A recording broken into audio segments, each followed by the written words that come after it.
to present it, we have a veritable national treasure. Please welcome a woman who truly needs no introduction. She's remarkable and she's incredibly funny and so talented. The eminent Meryl Streep.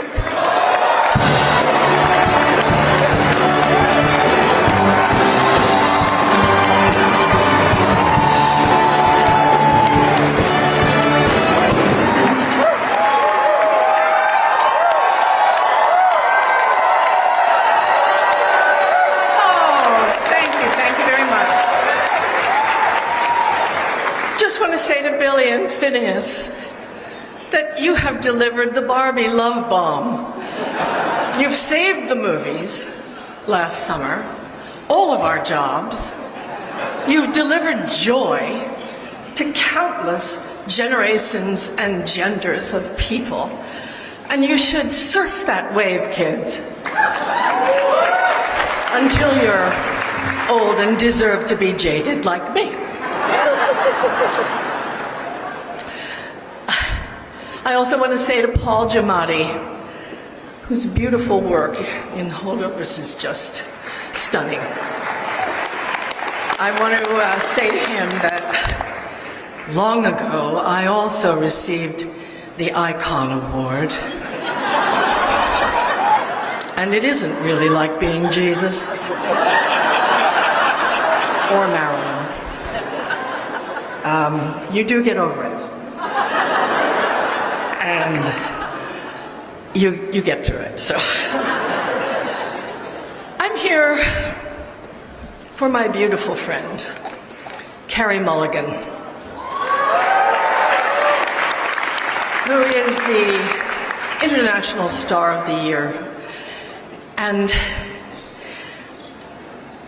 I was thinking about this. If you were trying to identify the one essential quality that Carey brings to the wide and wildly varied characters she's played, it really is located in what she withholds from us.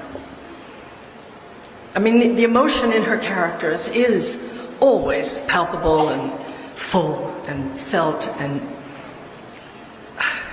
but it's often tucked away and maybe disguised or hidden, you know, in reserve. I'm thinking not only of her gorgeous work in Maestro, but also in A Promising Young Woman and She Said and The Dig and Mudbound and Suffragette. It's that emotion that's tamped down and it's underground. It's like the smaller tremors that we get here in California. Not really measurable, you know. Nothing shakes. But you're aware that the earth is roiling below, and when that fault cracks open, she could bring your house down. That scene in Maestro on Thanksgiving, which takes place in the bedroom of Felicia and Leonard Bernstein. It's shot from way across the room. We hardly see their faces. Carey's in the window, backlit. It's hard to see her. But it shakes you with the power of that eruption. It's a seismic explosion of feeling. And every single beautiful piece of it has been locked and loaded by the work she's done leading up to that moment in the film. All the, oh my God, the graceful years-long support of Leonard and the self-delusion and the humiliation swallowed, beautifully, painfully suppressed. All the action up to then takes place under her skin, behind her eyes. She's bound by her beautiful reserve until the earth quakes. This astounding sequence culminates in a scene where her rage turns most truthfully inward in a clear and hard-eyed, critical self-assessment. Who is fooling who? She asks her sister-in-law. Herself and us. From the time Carey walks from that bus in Queens into this film, as Felicia, 24 years of age, she ages through the film invisibly almost, but I don't know how she does it, but exactly to 56, she contracts cancer. She succumbs to the cancer, and she dies. And she dies authentically, harshly, the way people do die. But the choices she made to die with her eyes open, looking out, and turned away from Leonard Bernstein. It's as if in those last seconds of her life, she didn't want him to hijack it once again. It's as if she devoted over half of her life to this man, but right now she wants to fly off alone.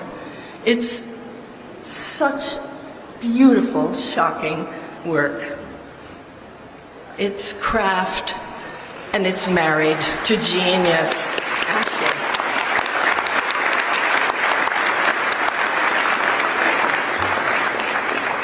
I always think, why is it the wordless moments in movies are often the ones that stick with us, that lodge most deeply in our hearts? For me, it's true.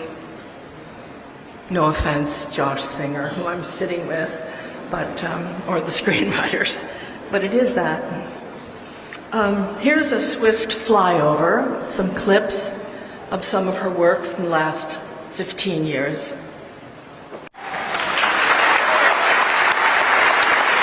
Please welcome the sublimely gifted Carey Mulligan, International Star of the Year.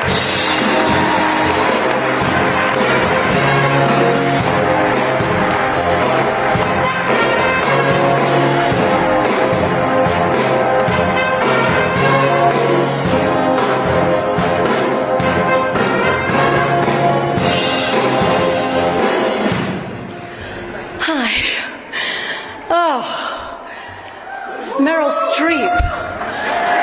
Guys, it's Meryl Streep. I can't thank you enough. I can't believe you came all the way here. I emailed Meryl asking her to come here for this, and I had very little expectation, obviously. And I was in a car alone on my way home from the Maestro premiere, and I got her reply. And I opened it expecting, you know, I can't, sorry, Christmas, etc. And she said, of course, darling, I'll throw on a frock and I'll drive down. And I went, fuck off! And my driver looked at me like I was personally offending. I mean, he was horribly offended, and I had to apologize and say, I'm so sorry, but Meryl Streep's, anyway. And I've been telling people all Christmas, you know, Meryl Streep's giving me a prize, and everyone says, fuck off, and it's a big deal. But anyway, you're just my hero. You know you're my hero. You have always been my hero. So I'm sorry.